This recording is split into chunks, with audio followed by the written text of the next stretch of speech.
નમસ્કાર, આપ જોઈ રહ્યા છો યુટીસી ન્યૂઝ.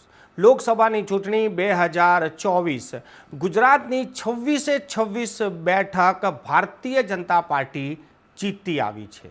પરંતુ આ વખતે ઇન્ડિયા ગઠબંધનના ઉમેદવાર આમ આદમી પાર્ટી અને કોંગ્રેસના એવા પણ ઉમેદવારો છે જે ભારતીય જનતા પાર્ટીને સીધી ટક્કર આપી રહ્યા છે.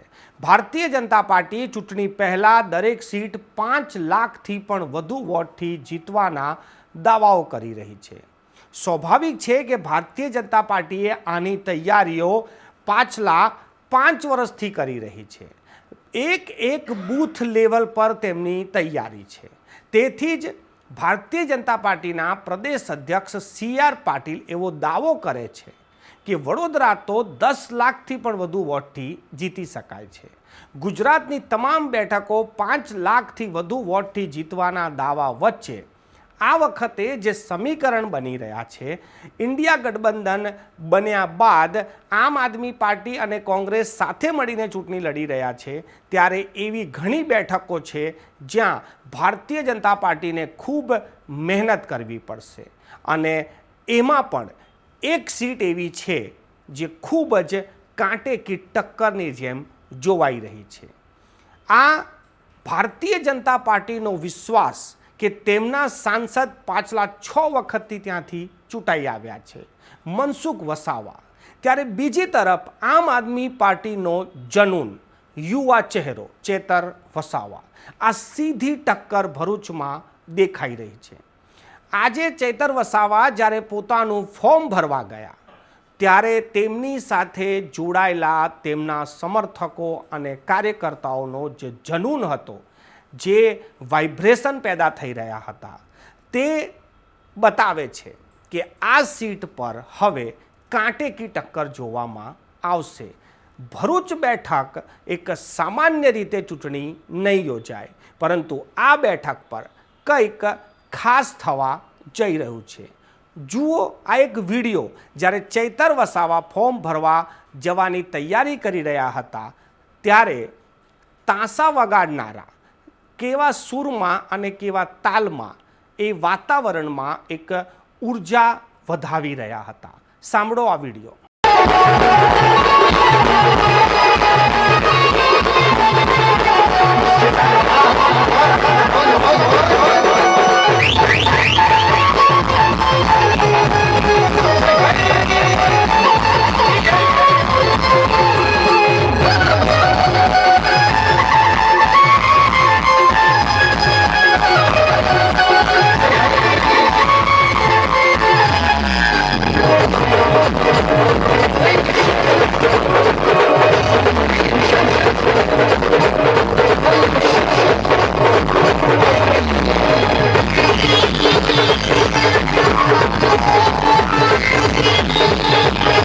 આપે જોયું કે જે રીતે મોટી સંખ્યામાં સમર્થકો નીકળી રહ્યા છે, આવી રહ્યા છે, આ તમામ લોકો ચેતર વસાવાના સમર્થક છે. એવું પણ નથી કે આજે લોકો જોડાયા છે એ તમામ લોકો મત પણ આપશે કે પછી ભારતીય જનતા પાર્ટી, જે દુનિયાની સૌથી મોટી પાર્ટી છે, એ હાથ પર હાથ મૂકીને બેસી રહેશે.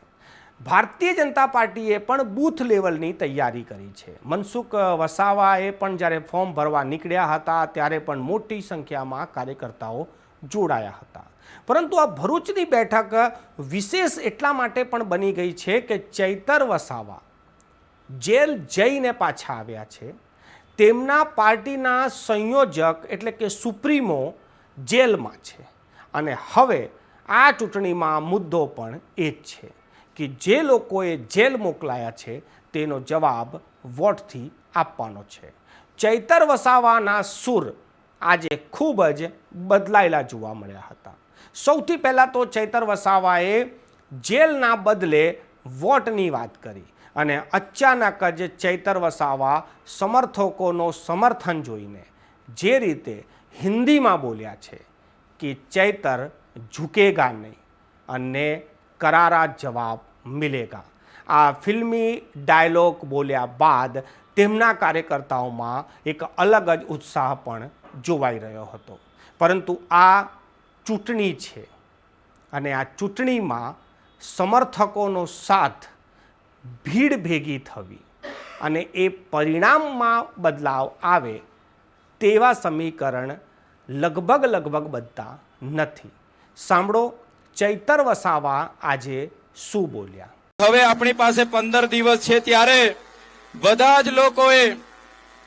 જ લોકોએ ચૈતર વસાવા બનીને ઉમેદવાર જ છો તમે એમ માનીને બધાએ મહેનત કરવાની છે. તૈયાર છો બધા?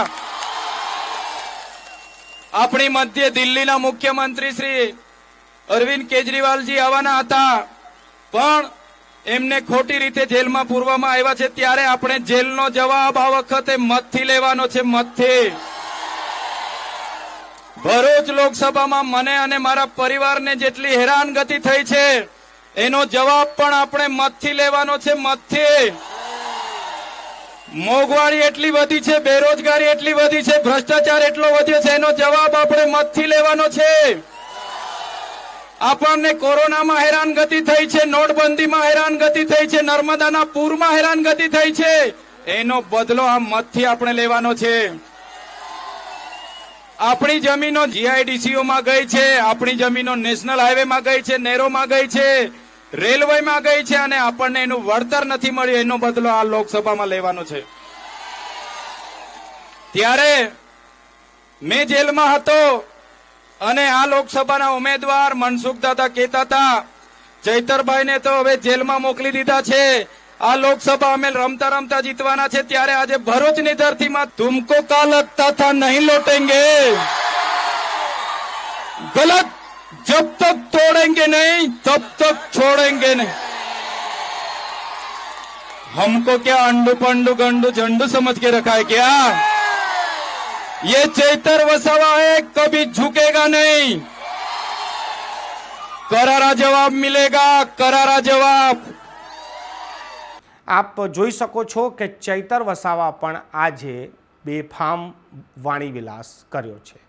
કહેવાય કે તેઓમાં પણ એક ઉર્જા દેખાઈ રહી છે તેમાં તેમના સમર્થકોને જોઈને. હવે જોવાનું એ રહેશે કે ભારતીય જનતા પાર્ટીનો આટલા વર્ષનો અનુભવ અને ચૈતર વસાવાનો જનૂન મતદારોને કેટલી હદ સુધી પોતાના તરફ આકર્ષિત કરે છે. 7મી મેએ જ્યારે મતદાન થશે અને 4 જૂને જે પરિણામ આવશે ત્યારે જ ખબર પડશે કે ભરૂચમાં શું થયું છે. ત્યાં સુધી ભરૂચની બેઠક ખૂબ જ અલગ બની ગઈ છે.